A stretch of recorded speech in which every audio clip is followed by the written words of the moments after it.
श्री राम जय राम जय राम। श्री राम जय राम जय जय राम। श्री राम जय राम जय राम। श्री राम जय राम जय जय राम। श्री राम जय राम जय राम। श्री राम जय राम जय जय राम। श्री राम जय राम जय राम। श्री राम जय राम जय जय राम। श्री राम जय श्री राम जय राम जय जय राम। श्री राम जय राम जय राम। श्री राम जय राम जय जय राम। ये कथा आपको पता ही है कि शंकर जी पार्वती को सुना रहे हैं। आप कहेंगे कि ये फिर अलग अलग शंकर जी पार्वती, तो वो तो शंकर जी रचना ही किए हैं और पूरी कथा पार्वती को सुनाते हैं, उसमें ये परिदृश्य है। कथा जब समाप्त हुआ तो पार्वती जी ने कहा, हे देवाधिदेव, आप इस तरह से जो कथा हमको सुनाते हैं, आप तो अमर हैं, हर युग में आप मिलते हैं। मैं कभी सती थी, अभी पार्वती हूं, अगले जन्म में पता नहीं क्या होंगी। क्यों नहीं मुझको भी अमर कर देते हैं? बार बार जन्म लेना और फिर तपस्या करना, फिर अपने भोलेनाथ को पाना, इसलिए क्यों नहीं आप मुझे भी अमर कर दे रहे हैं? कहे भाई ये देखो, ये बहुत मुश्किल काम है। और लेकिन आप जानते ही हैं कि जब उनकी पत्नी बार बार आग्रह करने लगी तो कहे ठीक है, उसके लिए मुझे तुम्हें एक कथा सुनानी होगी, लेकिन वो कथा कोई सुनने ना पाए, नहीं तो वो भी अमर हो जाएगा। इसलिए क्या किए कि वह कह कि अब चलो चलते हैं, आप भी चलिए, और ले जाकर के एक गुफा में ले गए और पार्वती जी को वह अमर कथा जो है, जिसे अमर होती, वो सुनाने लगे। पार्वती जी बोल तो दी, लेकिन कथा में श्रद्धा तो रहती है, लेकिन महिलाएं बहुत सोती हैं।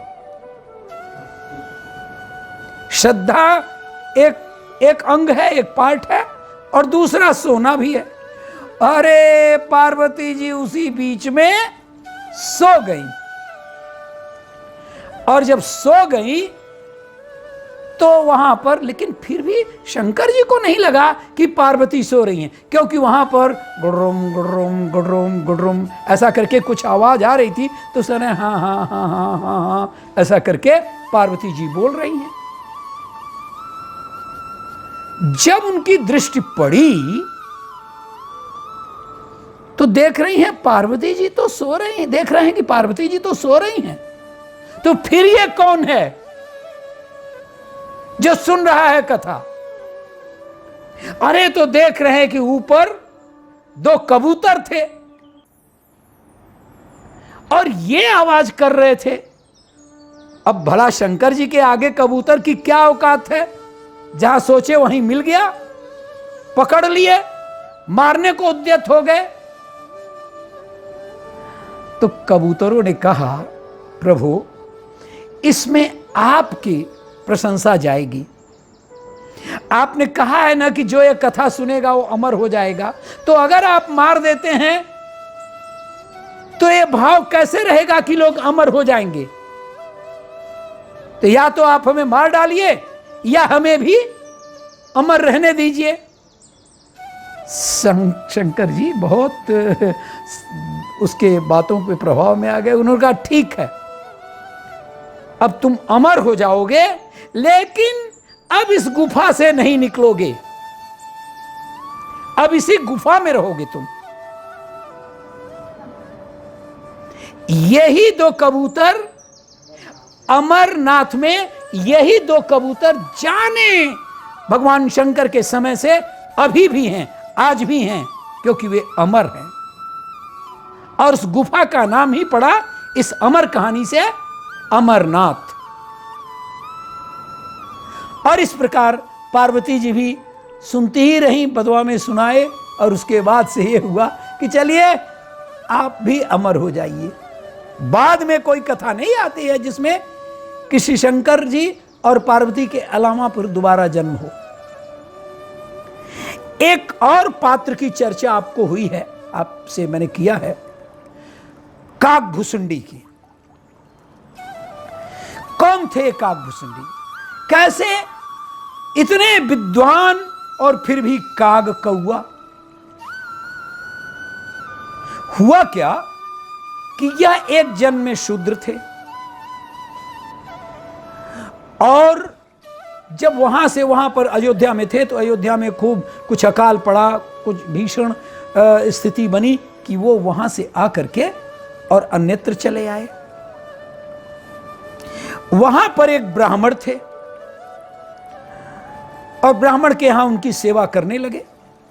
सेवा करने लगे तो वहां पर इनको उन्होंने एक मंत्र बतला दिया, और शिव का अनन्य भक्त वो शूद्र, लेकिन अहंकारी भी। वो कहता था हमारे बाकी सबको गालियां देता, अपने शिव के बराबर नहीं समझता और उसको उपेक्षित करता। करते करते सुन लिया, भगवान शंकर के ये कान में पड़ा कि ये हमारा भक्त जरूर है, लेकिन इतना इसका आचरण बुरा। आकाशवाणी हुई, जाओ तुम 100 जन्मों तक क्षुद्र योनियों में रहोगे। अरे ब्राह्मण ने कहा कि भगवान मैं तो आपका भक्त हूं, इसको कोई इसमें परिमार्जन करिए। कहा अब इसको तो 100 योनियां मिलेंगी। एक ही बात हो सकती है कि यह इसको पूर्व जन्म का याद रहेगा और जब चाहेगा तब मर जाएगा। मतलब 100 योनियां ये चाहता है तो 100 दिन में पूरा कर लेगा। एक ये उनको बताए और पूर्व जन्म का याद भी रहेगा, नहीं तो विस्मृत हो जाता है हम लोगों को। ये ऐसा ही हुआ, कभी सांप बना, कभी कैसे करके उसका जीवन बढ़ा, और अंत में यह एक ब्राह्मण के घर पैदा हुआ। जब ब्राह्मण के घर पैदा हुआ तो वहां से आगे चल करके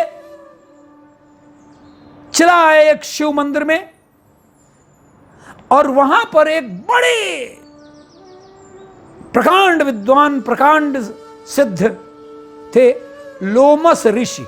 आपने सुना होगा, यहां छत्तीसगढ़ में लोमस ऋषि का आश्रम है, वहीं रहा होगा, क्योंकि कौशल्या का भी यहां पर पूरा मिलता है। तो लोमस ऋषि के पास गया। लोमस ऋषि ने इन्हें शिव का मंत्र दिया और कहा कि ठीक है, तो हमारे शिष्य हुए। लेकिन इसकी आदत पूर्व जन्मों से भी वही थी, तो बार बार तर्क कुतर्क करता लोमस से, नहीं ये है, फिर उसके बाद विष्णु भगवान को कहां पर ले आते हैं, विष्णु भगवान को हटा देते हैं और इन्हीं को करते हैं, ऐसा ऐसा दुनिया भर का तर्क करता रहा। देखो तुम बहुत ज्यादा तर्क कुतर्क मत करो, तुम्हारे कांव से मैं परेशान हो जाता हूं, अपनी साधना हमारी हट जाती है। गाहे बेगाहे बिना अवसर के तुम मेरे पास आ जाते हो और अपनी बात कहने के लिए, ये कांव बंद करो। फिर भी नहीं माना, उन्होंने कहा जा तू कौवा हो जाए। अब उसका पूर्व नाम ब्राह्मण के कुल में भुसुंडी था और यह हो गया कौवा। अब इन्होंने कहा कि उन ब्राह्मण तो थे, ये भी मेरे लोमस ऋषि दयालु थे, कहे मेरे क्रोध के कारण, इसके इस तर्क कुतर्क के कारण इसको कौवा जाति में हो गया। तो कहे भाई तुम चाहो तो जैसे भी चाहो तुमको फिर से तुम एक दूसरा जन्म ले लेना और दूसरा जन्म ले लेना तो फिर से आ जाना मनुष्य योनि में। अब मैं कौवा की योनि नहीं हट छोड़ूंगा, क्योंकि मैं इतने दिनों से ये कौवा होने के कारण ही मैंने श्री राम नाम का मंत्र पाया, भगवान शंकर की चर्चा सुनी, तो अब मैं कौवा ही भला। और तब से उनका नाम काक भुसुंडी पड़ा। अब आइए थोड़ा और आगे बढ़ते हैं। चलते हैं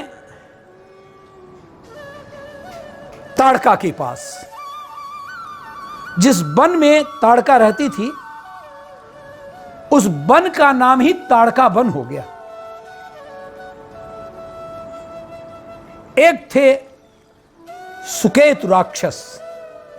मैं इसलिए भी नाम कहता हूं, कभी न कभी आप लोगों का सुना हुआ रहे, कहीं जाने आप, और ऐसी भी मेमोरी नहीं रही, कहीं सुनेंगे तो कहेंगे कि हाँ हमने सुना है नाम। सुकेतु राक्षस थे, संतानहीन थे, घनघोर तपस्या किए ब्रह्मा की, और उस तपस्या के फलस्वरूप ब्रह्मा जी ने दर्शन दिया। कहा क्या चाहिए? कहे मेरे पास संतान नहीं है, और संतान ऐसा भी दीजिए कि वन में वो जो संतान रहे उसको तमाम राक्षस हैं पहले ही मार देंगे, खा जाएंगे।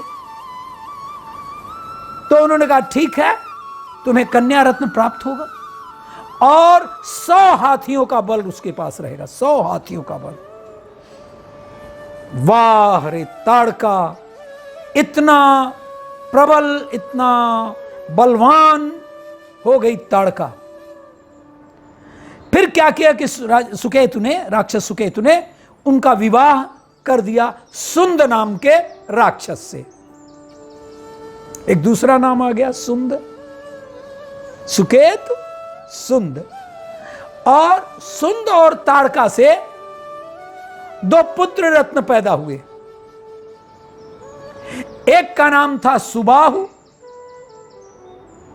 और दूसरे का नाम था मारीच। क्या बात, मारीच। मारीच इनमें सब में बहादुर था, पिता माता और सुबाहु सबसे। अब ये चारों दुष्ट काफी प्रबल हो गए। ताड़का जो परेशान कर रही थी, सुंद परेशान कर रहा था, अब ये सुबाहु और मारीच भी। और ये लोग अब जहां कहीं भी ऋषि लोग यज्ञ करते उनको भ्रष्ट करते, कहीं पाखाना डाल देते, कभी थूक देते, इस तरह से कभी सब सजा करके रखते उसको हटा देते, फेंक देते। उसी वन में विश्वामित्र रहते थे। तो विश्वामित्र जी को यह बड़ा दुख हुआ कि इस तरह से तो हम अपना यज्ञ पूरा ही नहीं कर पाएंगे। और उन्होंने क्या किया कि इनको अपना कहा, जब अपने वो बहुत सिद्ध थे, मतलब अगर विश्वामित्र की कहानी सुनाऊं जाऊंगा तो एक अलग बड़ा सा हिस्सा है, तो उनको सुनाऊंगा नहीं। इतना ही जान लीजिए कि विश्वामित्र क्षत्रिय थे और वशिष्ठ जी के तपोबल से उनके बीच में युद्ध हुआ और उसमें हार गए वो, जबकि वो राजा थे और उनके वशिष्ठ जी अकेले थे, उनके पास एक गाय थी। वो सब छोड़िए बात। तो वह ब्रह्मर्षि बन गए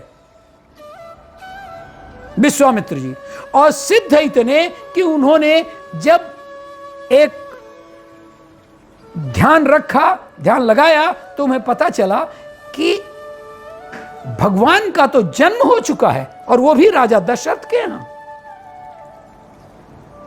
तो राजा दशरथ के यहां उन्होंने कहा ये तो पास की ही बात है। और विश्वामित्र जी राजा दशरथ के यहां आए। आहा, इतने महान ऋषि और राजभवन में पधारे हैं महाराज दशरथ।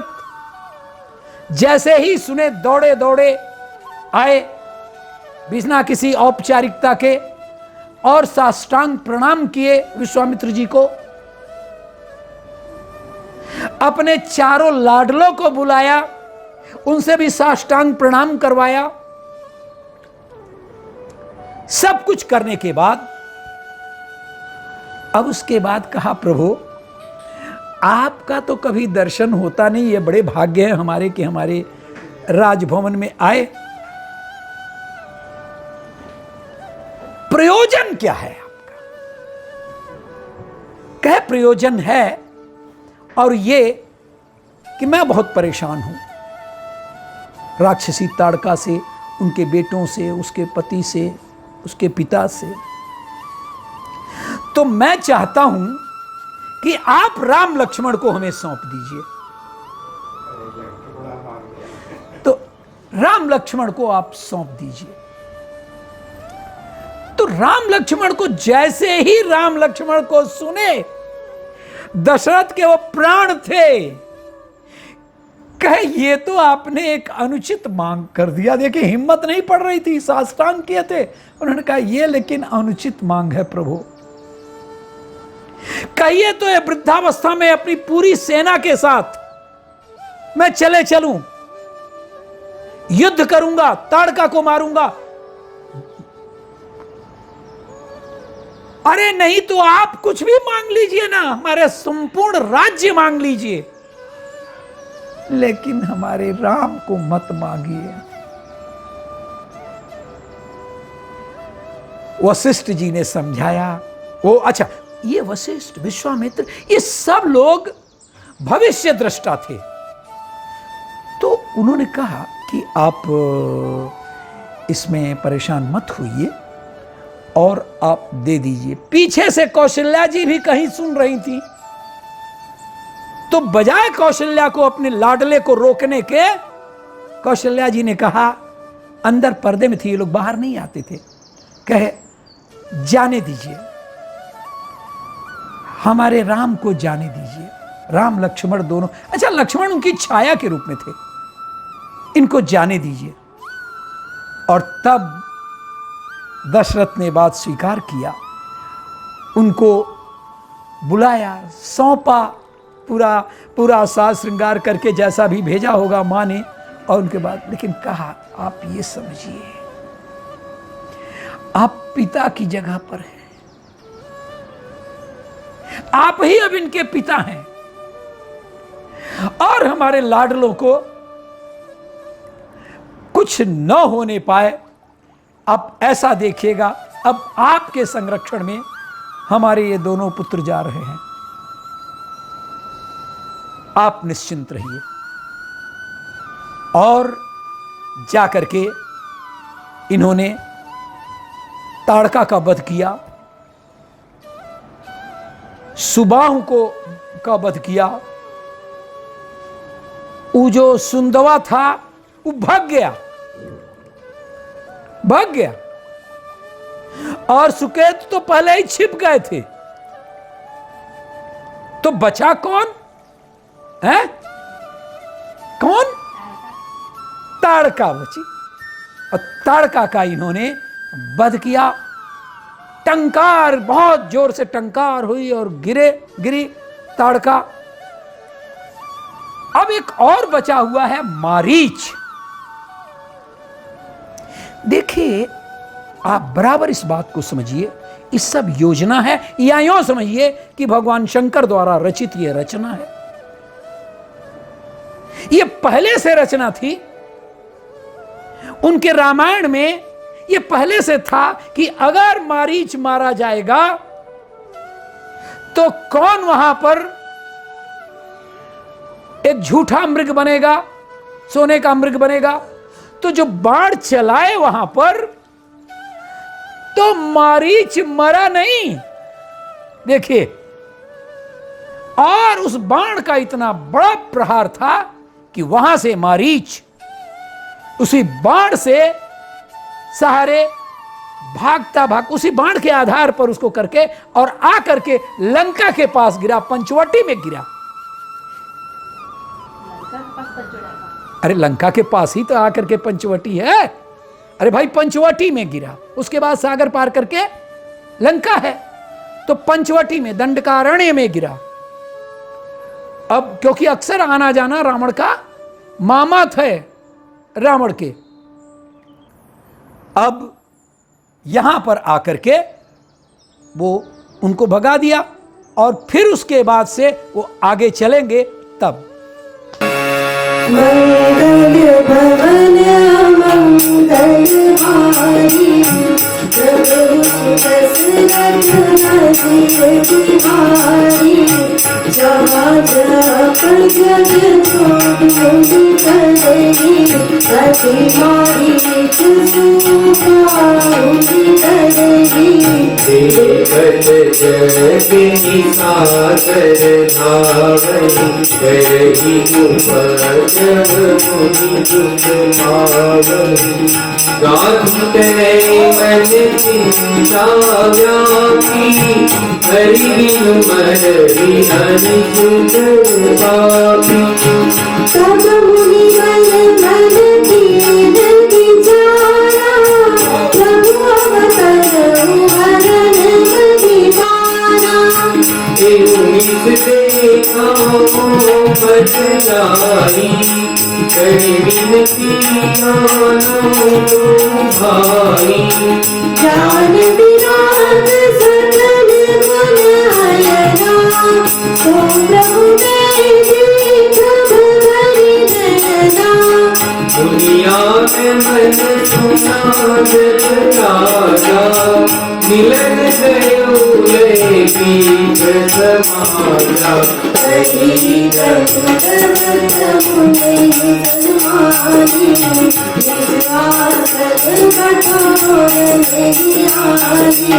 पूरी चरण नहीं मेरी सुनतारी, आमने मुनि देह बिहारी। बड़े मगन देखत मुख शोभा, जदुकको संयोगा। जब मन हर वचन कहराऊं, मुनि रस कृपा न कहूँगा। यही कारण आगमन तुम्हारा, कहूँ सो कर कलनाऊं पारा। असुर समूह सतावई मोही, मैं जाचन आयो मृत तोही। अनुज समेत देहु रघुनाथा, निश्चर पद में होऊं सनाथा। देहु भूप मन हरषित होरा, चलहु मोह ज्ञान हो रामा। धर्म सुजस प्रभु तुमको रामा, इनका की कल्याण हो रामा। तुम्ही राजाची अपील मानी, हृदय कंपन करुती तुम्हारी। गौथे पद पायो सुनतारी, शीघ्र वचन नहीं कहूँ सारी। माधव भूमि देनु धन कोसा, सर्वस देनु आज सबलोसा। तेर प्राण के प्रिय कथुनाई, सो मुनि देउनि विशेष माही। सब सुख प्रिय मोहि प्राणी की नाई, राम देत नहीं बजई दुसाई। कवनि शिखर अति घोर कठोरा, कव सुंदर सुत परम किशोरा। सुनि नृप गिरा प्रेम रस छाई, हृदय हर्ष माना मुनि ज्ञानी। तब वशिष्ठ बहुविधि समुझावा, विप्रसंगे सनास तन पावा। अति आदर जो तनय धुलाए हृदय लाए बहु भांति सिखाए मेरे प्राणनाथ सुख दो दीना तुम मुनि पिता नहीं हो सौंपे भूप सुता बहुविधि देवी असीस हो जननी भवन गए प्रभुता चले नारी पद शीस हो मंगल भवन मंगलहारी प्रभु सुदशरथ अधिक बिहारी मंगल भवन मंगलहारी प्रभु सुदशरथ अधिक बिहारी